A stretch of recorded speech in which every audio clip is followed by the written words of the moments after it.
2015년 대구광역시의 한 경찰서. 저 좀 도와주세요. 저 좀 도와주세요. 무슨 일이시죠? 저 좀 도와주십시오. 아내가 죽었습니다. 살해당했다고요.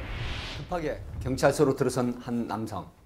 곧 집안에 아내의 시신이 있다는 썸짓한 이야기를 늘어놓기 시작합니다. 남성의 말은 사실이었습니다. 경찰은 현관문 앞에 쓰러져 있는 싸늘한 여성의 주검을 발견합니다. 얼굴뼈와 두개골이 산산이 부서진 여성. 범행 도구는 둔기로 추정됐습니다. 피해자에 대한 원한이 깊은 인물로 추정됐습니다. 사망 이후에도 계속된 범인의 공격. 대체 피해자에게 무슨 원한이 있던 걸까? 그런데 한 가지 이상한 점이 있었습니다. 바로 피해자가 미혼 여성이었던 겁니다. 제 아내가 죽었습니다. 살해당했다고요. 그렇다면 아내가 살해당했다고 신고한 문제의 남성은 도대체 누구인 걸까? 뭔가 미심쩍은 느낌이 들었는데요. 피해자와는 부부 관계가 아니던데 이 두 분 어떻게 만나게 되신 겁니까? 사실은 부장님 목마르시죠? 이거 한번 드셔보세요. 아유 뭘 또 이런 걸 주고 그래. 10년 전 직장 동료로 만난 두 사람. 당시 결혼한 남성이었던 그에게 피해자가 접근해왔다는데요. 저 오늘 저녁 사주시면 안 돼요? 나 가정 있는 사람이야. 술 한 잔만 사주시면 더 이상 귀찮게 안 할게요. 아 참. 가요. 하는 수 없이 함께 술을 마신 그날. 만취해 잠들어버린 그는 다음날 아침 눈을 뜬 뒤 뭔가 잘못됐음을 직감합니다. 뭐야? 얘가 어디야? 부장님, 이걸 마셨어요? 어떻게 된 거야? 내가 여기 있어. 어제 부장님이 저희 집 가서 한 잔 더 하자고 하셨잖아요. 내가? 큰 실수를 했다고 생각한 남성. 아내와 딸을 볼 면목이 없었다는데요. 하지만 문제는 그때부터 시작됐습니다. 술 먹고 실수한 거 같은데 없던 일로 좀 해줘. 너무하시네요, 부장님. 저 이러면 가만 안 있어요. 외도 사실을 폭로하겠다고 협박하며 지속적인 만남을 요구해왔다는 피해자. 결국 내연 관계로 발전하게 된 두 사람. 하지만 피해자의 속셈은 따로 있었는데요. 재산을 노린 계획적인 접근이었던 겁니다. 하지만 그것으로 끝이 아니었다고 했습니다. 피해자가 자신과 함께 찍은 사진을 아내에게 전송하는 데까지 이르렀다는 겁니다. 당신, 이게 뭐야? 이거 별거 내가 다 설명할게 뭐. 응? 지금 이 상황에서 변명이 나와? 다 필요 없고 이혼 서류 떼어놨으니까 도장에나 찍어. 딸, 나와. 피해자가 보낸 남편의 외도 사진을 본 전처는 크게 격분해 즉각 남편과 이혼을 결정했고 딸을 데리고 집을 나갔습니다. 계획적으로 이혼의 빌미를 제공한 피해자가 꺼림칙하게 느껴졌던 것도 잠시. 계속된 구애에 못 이겨 결국 함께 살게 됐는데요.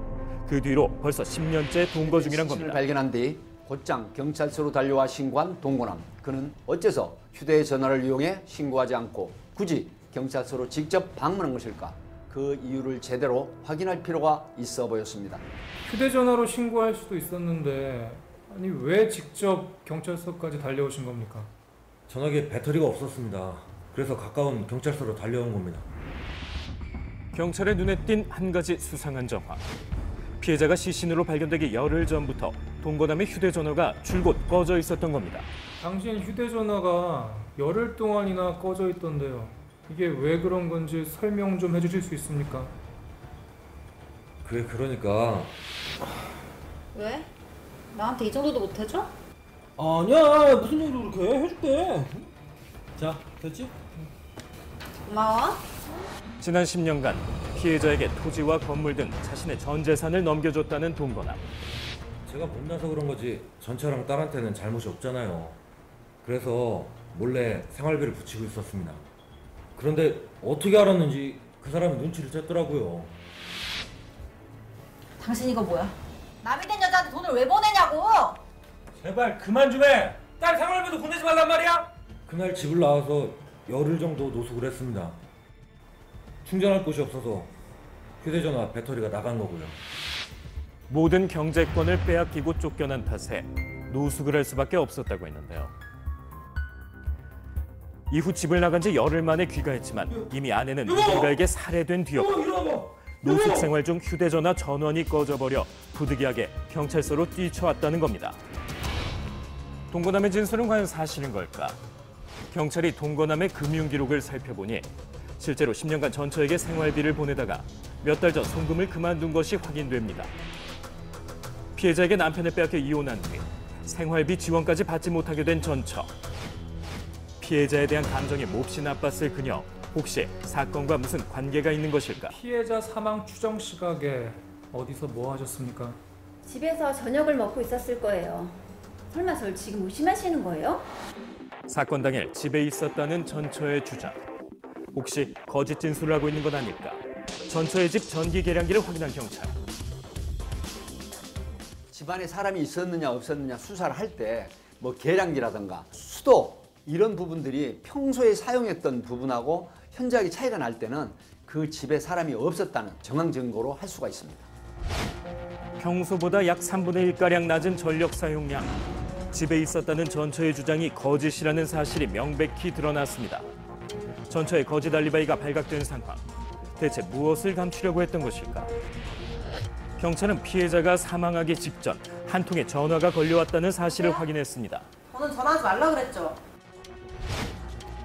문제의 통화는 공중전화에서 걸려왔는데요. 혹시 범인이 전화를 걸었던 건 아닐까? 공중전화 부스를 직접 찾아가 인근 CCTV 영상을 감식한 경찰은 곧 충격적인 광경을 목격하게 됩니다. 피해자가 사망하기 전 전화를 걸었던 사람이 다름 아닌 전처였던 겁니다. 피해자 사망 추정 시각 직전에 당신이 피해자에게 공중전화로 전화 건 거 확인했습니다. 애가 학원에 안 왔다길래 걱정이 돼서 찾으러 나갔는데 혹시나 해서 물어보려고 전화했어요. 사건 당일 학원에 무단 결석한 딸이 어쩌면 아빠와 있는 것이 아닐까 생각했다는 건데요. 난데요. 갑자기 전화해서 미안한데요. 혹시 내 딸 거기 있어요? 당신 딸이 여기 왜 있어요? 없어요. 끊어요. 피해자가 자신의 휴대전화는 받질 않아 공중전화로 연락을 했었다고 주장합니다. 그래서 그날 따님을 찾으셨습니까? 아니요. 못 찾고 그냥 들어오긴 했는데 애가 늦게 들어오더라고요. 너 뭐야? 왜 학원 안 갔어? 내일 얘기해. 늦은 시각 눈에 띄게 어두운 표정으로 집에 돌아와 방문을 걸어 잠근 딸. 혹시 피해자의 사망과 관련된 건 아닐까? 사건 발생 추정 시각 어디에 있었는지 제대로 확인할 필요가 있었습니다. 사건 당일에 학원을 나오지 않으셨다는데 그게 그러니까 며칠 전이 아빠 생신이었거든요. 선물. 이게 뭐야? 이거 좋다야. 근데 아빠 무슨 일 있어? 표정이 왜 이렇게 안 좋아? 아니야. 무슨 일이 있었는지 아빠가 많이 초췌해 보였어요. 그 여자가 우리 아빠를 괴롭힌 게 분명하다니까요. 최근 유난히 지쳐있던 아빠를 걱정한 딸. 이에 사건 당일 집으로 찾아가 봤지만 아무도 없어 되돌아왔다고 진술합니다. 피해자 사망 당일 사망 추정 시각의 행적이 묘연한 모녀. 피해자 사망과 관련된 건 아닐까 의심스러웠지만 그저 심증뿐 명확한 증거는 없었습니다. 모녀의 집을 대상으로 압수수색을 진행한 경찰은 곧 충격적인 증거를 입수했는데 이게 대체 어떻게 된 일인 것일까? 딸의 가방 안에 들어있던 물건의 정체는 다름 아닌 혈흔이 묻어있는 둔기. DNA 감식 결과 피해자의 혈흔과 99.9% 일치하고 있어 범행 도구가 확실했는데요. 어째서 딸의 가방 안에 감춰져 있던 걸까? 당신을 살인 혐의로 등록 체포합니다. 저 아니에요. 제가 안 죽였어요. 피해자 왜 살해했습니까? 저는 그냥 그 집 현관문이 열려 있어서 잠깐 들어갔는데 그 사람이 죽어 있었던 거라니까요. 문이 왜 열려 있지? 아빠.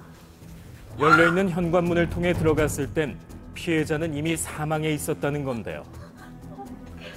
저는 혹시나 그 사람 죽인 사람이 저희 엄마나 아빠일까 봐 그게 무서웠단 말이에요. 그래서 저 진짜로 그냥 망치만 들고 도망 나온 거란 말이에요. 쉽게 납득하기 어려웠던 딸의 주장. 사실인지 확인할 방법은 없었습니다. 설상가상으로 피해자의 혈흔이 묻어있던 둔기엔 범인의 지문이나 유전자 등의 단서가 전혀 남아있지 않았는데요. 포기하지 않고 광학 현미경을 통해 둔기의 손잡이 부분을 감식한 경찰은 몇 올의 미세 섬유를 발견해냅니다. 즉시 새 용의자의 의류와 대조했지만 문제의 섬유와 일치하는 옷은 없었습니다. 그때 담당 수사관의 눈에 띈 건 바로 딸의 방에서 발견된 뜨개질용 털실. 섬유의 성분이 같다라고 판단이 되면 이제 섬유 색상이 이제 같은지를 봐야 되는데, 그거는 섬유의 염료를 가시선 스펙트럼으로 분석을 해서 동일성 여부를 판단하게 됩니다. 섬유 동일성 분석 결과 범행 도구인 둔기 손잡이에서 발견된 미세 섬유 성분이 털실 성분과 일치한다는 결과가 나왔습니다. 그렇다면 범인은 딸에게 장갑을 선물 받은 동거남 혹은 장갑을 만든 딸 둘 중 한 따님 사람. 방에서 발견된 이 털실의 섬유 성분이 피해자를 살해한 둔기 손잡이에 묻어있던 섬유 성분과 일치합니다. 이 말은 즉 당신 혹은 당신 딸이 피해자를 살해했다는 얘기입니다. 제 딸 아닙니다, 형사님. 제가 그랬습니다. 당신 이거 뭐야? 남이 된 여자한테 돈을 왜 보내냐고! 나 지긋지긋해. 알아? 여보 미안해. 우리 대화를 풀자. 어? 무슨 대화야! 나가라고! 집에서 쫓겨난 뒤 분노에 휩싸인 범인. 약 열흘간의 노숙 생활 직후 다시 집으로 돌아간 동거남은 집에서 나가라고 소리치는 피해자와 크게 언성을 높이며 다퉜고 결국 홧김에 공구함에 놓여있던 둔기를 휘둘러 끝내 살해하고 말았던 겁니다. 때론 단 한 번의 잘못된 선택이 돌이킬 수 없는 결과를 낳습니다. 전처와 딸 그리고 동거 중인 피해자 두 가족 중 어디에도 온전히 속하지 못했던 범인. 잡았던 손을 뿌리친 건 다른 누가 아닌 그 자신이었습니다.